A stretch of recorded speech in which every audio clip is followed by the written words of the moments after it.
दोस्तों आज का वीडियो काफ़ी महत्वपूर्ण हो सकता है बिकॉज दोस्तों आज एक ऐसे सेक्टर के बारे में बात करने वाले हैं जो 2026 का मेगा थीम बन सकता है। और दोस्तों इस सेक्टर में जो रिपोर्ट हाउसेस है जो अपना रिपोर्ट निकालती हुई नज़र आई है, उनकी माने तो काफ़ी ज़्यादा ग्रोथ इस सेक्टर में देखने को मिल सकता है।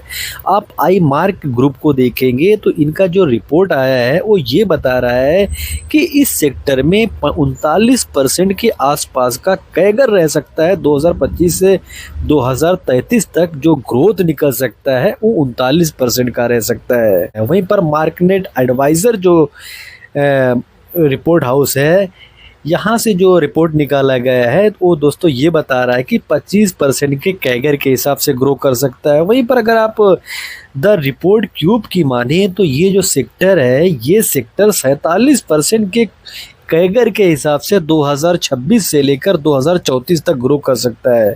तो दोस्तों कुल मिलाकर जो ये सेक्टर है, ये सेक्टर 25 से लेकर 40% के कैगर के हिसाब से ग्रो कर सकता है। अगर कोई सेक्टर दोस्तों 25% से लेकर 40% तक का ग्रोथ दिखाता है तो उस सेक्टर में काम करने वाली जो कंपनियां हैं, तो सोचो वो कंपनियों का क्या कैगर हो सकता है।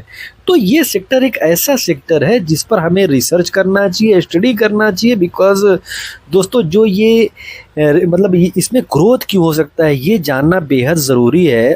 तो सबसे बड़ा जो रीज़न बनता है वो ये है कि दोस्तों गवर्नमेंट का पुश इस सेक्टर पर काफ़ी ज़्यादा है। अगर आप देखेंगे नेशनल ग्रीन हाइड्रोजन मिशन के अंतर्गत इस सेक्टर पर काफ़ी ज़्यादा ध्यान दिया जा रहा है और जो गवर्नमेंट है ये पीएलआई स्कीम और भी कई तरह के जो स्कीम्स है वो लॉन्च करती हुई नज़र आई है, जिसकी वजह से इस सेक्टर में काफ़ी ज़्यादा ग्रोथ देखने को मिल रहा है। अगर आने वाला जो बजट है उसमें इस सेक्टर के लिए कुछ एलोकेशन मिलता है तो ये जो सेक्टर है ये काफ़ी तेज़ी से ग्रो कर सकता है। रिसेंट में हमने ग्रीन एनर्जी को देखा, हमने डिफेंस सेक्टर को देखा, तो ऐसा अनुमान लगाया जा रहा है कि 2026 ग्रीन हाइड्रोजन का साल हो सकता है। और दोस्तों इसके पीछे रीज़न देखेंगे ये सेक्टर क्यों ग्रो हो रहा है, तो जो कॉस्ट है उसका डिक्लाइन होना भी एक बड़ा रीज़न बना है बिकॉज जो इलेक्ट्रोलाइजर्स और सोलर विंड है पहले काफ़ी महंगे हुआ करते थे, लेकिन आज के दौर में देखेंगे तो इनके कॉस्ट में काफ़ी ज़्यादा गिरावट देखने को मिलती है, जिसकी वजह से इस सेक्टर में काफ़ी ज़्यादा ग्रोथ देखने को मिल रहा है। वहीं पर डिमांड की जो विजिबिलिटी है ये काफ़ी क्लियर नज़र आती है बिकॉज दोस्तों स्टील, फर्टिलाइज़र और रिफाइनिंग, एक्सपोर्ट, ये जो सेक्टर है ये काफ़ी तेज़ी से ग्रो करते हुए दिख रहे हैं। इसकी वजह से भी जो हाइड्रोजन का सेक्टर है इसमें फ्यूचर में काफ़ी ज़्यादा डिमांड देखने को मिल सकता है। तो दोस्तों वीडियो शुरू करेंगे और दोस्तों वीडियो शुरू करने से पहले एक इम्पॉर्टेंट डिस्क्लेमर देना चाहेंगे, ये video just for study purpose के लिए है, इन्फॉर्मेशन पर्पज़ के लिए, मेरी तरफ से बाय सेल होल्ड का कॉल नहीं है। तो दोस्तों सबसे पहली कंपनी को देखेंगे तो इसका कारोबार क्या है ये जानेंगे। तो दोस्तों ये कंपनी काम क्या करती है, manufacturing hydrogen boxes and electrolysers. तो दोस्तों ये कंपनी जो हाइड्रोजन बॉक्सेस होते हैं और जो इलेक्ट्रोलाइजर्स होते हैं उसका मैन्युफैक्चरिंग करती है। और आप देखेंगे हॉट बॉक्सेस और आप देखेंगे हाइड्रोजन बॉक्सेस। तो ये क्या है, मीथेन क्या है, तो दोस्तों कुल मिलाकर जो ये हॉट बॉक्सेस होते हैं इनमें जो फ्यूल यूज़ होता है मीथेन का यूज़ होता है। और काम क्या होता है, तो मीथेन को दोस्तों ये मीथेन को यूज़ करके डायरेक्ट पावर जनरेट करती है। तो आप ये चीज़ जानिए। वहीं पर आप दूसरा देखेंगे ये हाइड्रोजन बॉक्सेस क्या है, तो दोस्तों हाइड्रोजन बॉक्सेस जो होता है इसमें भी मीथेन यूज़ होता है। मीथेन से हाइड्रोजन जनरेट होती है, फिर उस हाइड्रोजन से एनर्जी यानी पावर प्रोड्यूस होती है। तो कुल मिलाकर जो ये सेक्टर है ये काफ़ी तेज़ी से फ्यूचर में भी ग्रो करने का क्षमता रखता है बिकॉज दोस्तों जिस तरीके से गवर्नमेंट क्लीन एनर्जी पर फोकस कर रही है उसको देखते हुए इस सेक्टर पर आपको रिसर्च ज़रूर करना चाहिए, स्टडी ज़रूर करना चाहिए। पर इस कंपनी के पास ऑर्डर बुक कितना है ये देखेंगे तो 1296 करोड़ का इस कंपनी के पास काफ़ी स्ट्रॉन्ग ऑर्डर बुक है और ये डेटा 30 सितंबर 2025 का है, यानी कि इसके बाद भी इस कंपनी को और ऑर्डर बुक मिले हो सकते हैं। अगर आप सबसे ज़्यादा देखेंगे जो क्लीन एनर्जी फ्यूल सेल्स और हाइडल एंड अदर का बिजनेस है, इसका जो ऑर्डर बुक है 55% है। तो मोस्टली इस सेक्टर का जो ऑर्डर बुक है यहाँ से ही आ रहा है। और अदर भी देखेंगे, जैसे आप देखेंगे क्लीन एनर्जी, यहाँ से 11% के आसपास का ऑर्डर बुक है। जो प्रोडक्ट एंड अदर से है यहाँ से 7% का ऑर्डर बुक है। और जो डिफेंस एंड एरोस्पेस है यहाँ से भी इस कंपनी को 25% के आसपास का ऑर्डर मिला है। और दोस्तों डिफेंस और एरोस्पेस से अगर किसी कंपनी को ऑर्डर मिलता है तो ओपीएम में काफ़ी ज़्यादा मतलब इम्प्रूवमेंट देखने को मिलता है। बिकॉज दोस्तों ऑपरेटिंग प्रॉफिट मार्जिन जो रहता है वो बढ़ जाता है। बिकॉज दोस्तों यहाँ पर जो सप्लाई होता है वो बल्क में नहीं होता है, बल्कि दोस्तों उसका जो मार्जिन है वो बढ़ जाता है। थोड़ा हाई क्वालिटी जो प्रोडक्ट होते हैं वो यहाँ पर यूज़ होते हैं। और दोस्तों ऐसा नहीं कि ये कंपनी ग्रीन हाइड्रोजन में ही काम करती है, इस कंपनी का कारोबार स्पेस इंडस्ट्री में भी आपको देखने को मिलेगा, आपको एरोस्पेस में भी इसका कारोबार देखने को मिलेगा, आपको अदर जो गैसेस है उसमें भी इनका कारोबार देखने को मिलेगा, पावर में इनका कारोबार है, क्लीन एनर्जी में तो है ही, बॉल और स्क्रू रोलर्स स्क्रूज, तो यहाँ पर भी ये कंपनी काम करती हुई दिखती है। तो कुल मिलाकर जो इस कंपनी का बिजनेस है ये काफ़ी सॉलिड ढंग से ग्रो करता हुआ दिख रहा है। तो आपको यहाँ पर रिसर्च करना चाहिए, स्टडी करना चाहिए। पर प्रमोटर के पास देखेंगे तो 31% के 30.5% के आसपास का शेयर प्रमोटर खुद ही होल्ड करते हैं। तो सवाल ये उठता है कि प्रमोटर के पास काफ़ी कम हिस्सेदारी है तो क्या रिस्क बहुत ज़्यादा है। तो दोस्तों हमें पब्लिक के पास कितना पोजीशन है ये भी देखना चाहिए। तो पब्लिक के पास अगर आप देखेंगे तो 27% के आसपास का शेयर पब्लिक के पास है। तो अगर प्रमोटर के पास 30% के आसपास का शेयर है, पब्लिक के पास 27% के आसपास का शेयर है, तो शेयर है किसके पास? तो अगर आप देखेंगे तो एफआईज के पास 12-12.5% का शेयर है, डीआईज के पास 29% के आसपास का शेयर है। लेकिन अगर आप ध्यान से देखेंगे तो जो एफआईज का पोजीशन है ये लगातार क्वार्टर में बढ़ा है। वहीं पर अगर आप डीआईज को देखोगे तो डीआईज ने भी अपना पोजीशन लगातार क्वार्टर में बढ़ाया है।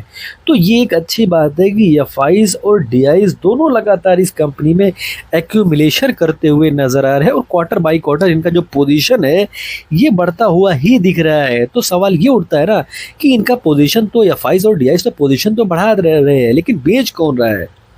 तो आप देखेंगे जो पब्लिक है, पब्लिक की तरफ से लगातार बिकवाली देखने को मिल रही है।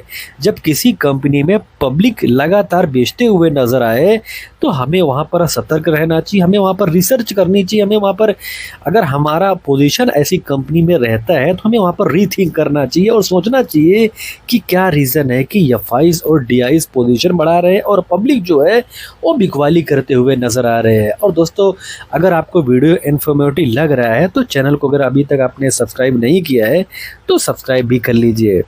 और दोस्तों मार्केट कैप इस कंपनी का देखेंगे तो मार्केट कैप 7,383 करोड़ का है, यानी कि काफ़ी छोटी कंपनी है। टॉप से करेक्शन में देखेंगे तो अच्छे खासे करेक्शन में भी नज़र आएगी। लेकिन दोस्तों कंपनी का पी 159 करोड़ का होना ये बताता है कि कंपनी का जो वैल्यूएशन है वो काफ़ी रिच है, वैल्यूएशन काफ़ी प्रीमियम है।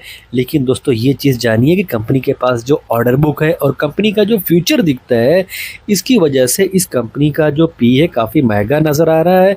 और जो बड़े निवेशक है, जो बड़े दिग्गज निवेशक है या एफआईज डीआईज है, इस कंपनी में अपना पोजीशन बढ़ाते हुए दिखे हैं।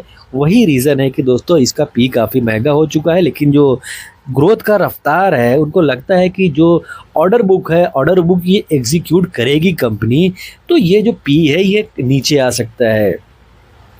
अगर रिजर्व देखेंगे तो 716 करोड़ के आसपास का रिजर्व है। वहीं पर कर्जा देखेंगे तो 186 करोड़ का है, यानी कि रिजर्व के मुकाबले में कर्जा काफ़ी कम है। और ये एक अच्छी बात ज़रूर बन जाती है। कंपनी का नाम देखेंगे तो एमटार टेक्नोलॉजीज़ कंपनी का नाम है और इस कंपनी पर आपको रिसर्च करनी चाहिए, इस कंपनी पर स्टडी करनी चाहिए। बिकॉज दोस्तों जो कंपनी का जो बिजनेस है ये एक ऐसा बिजनेस है जिस पर हम जिस बिजनेस को हम नज़रअंदाज नहीं कर सकते। हमें ऐसी कंपनियों पर रिसर्च करना ही चाहिए, ऐसी कंपनियों पर हमें स्टडी करनी ही चाहिए। वहीं पर दोस्तों दूसरी कंपनी को देखेंगे, इसका बिजनेस क्या है तो दोस्तों आप देखेंगे new renewable and renewable energy में इनका बिजनेस है, यानी कि कंपनी दोस्तों क्लीन एंड फ्यूचर रेडी जो एनर्जी वाला बिजनेस है इसमें काम करती हुई नज़र आ रही है। वहीं पर अल्कलाइन इलेक्ट्रोलाइजर्स में इनका बिजनेस है, यानी कि दोस्तों वाटर से हाइड्रोजन प्रोड्यूस करने का जो इक्विपमेंट है वो दोस्तों ये कंपनी बना रही है। वहीं पर हाइड्रोजन जनरेशन सिस्टम,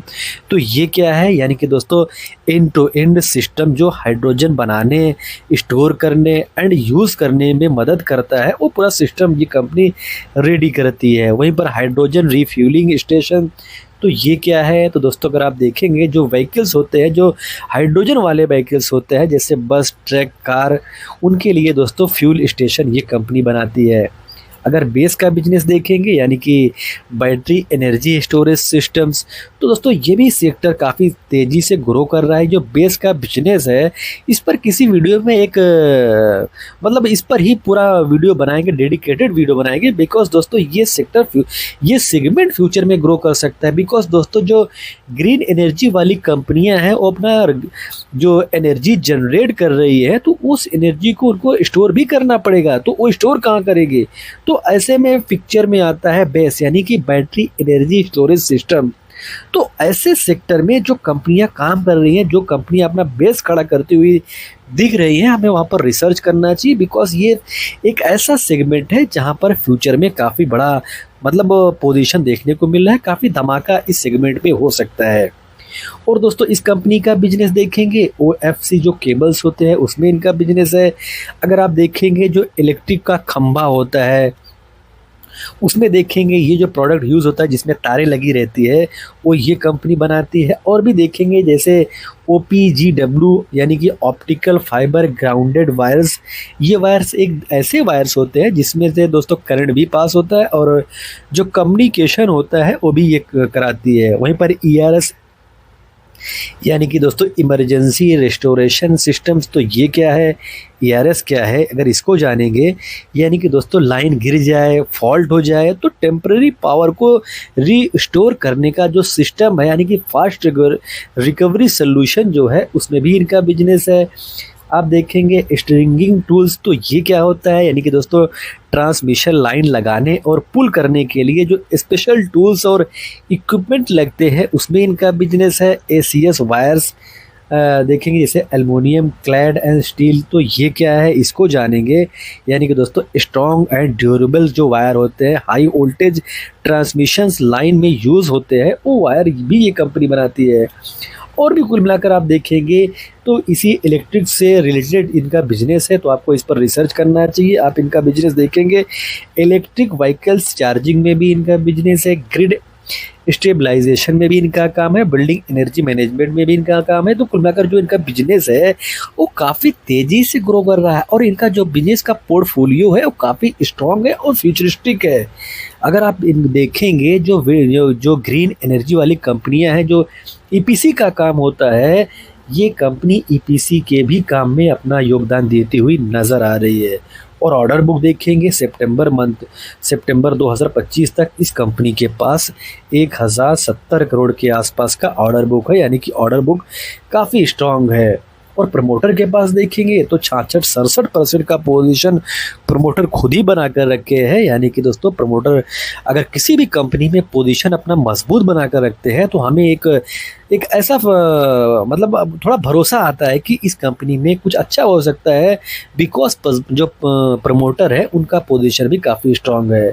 अगर पब्लिक के पास देखेंगे तो 32% के आसपास का शेयर पब्लिक के पास है, तो एक रिस्क वाला भी फैक्टर बनता है कि मोस्टली जो पोजीशन है वो प्रमोटर और पब्लिक के पास है। अगर FIs DIs को देखोगे तो बहुत ही कम हिस्सेदारी है, इनफैक्ट दोस्तों ना के बराबर पोजीशन है।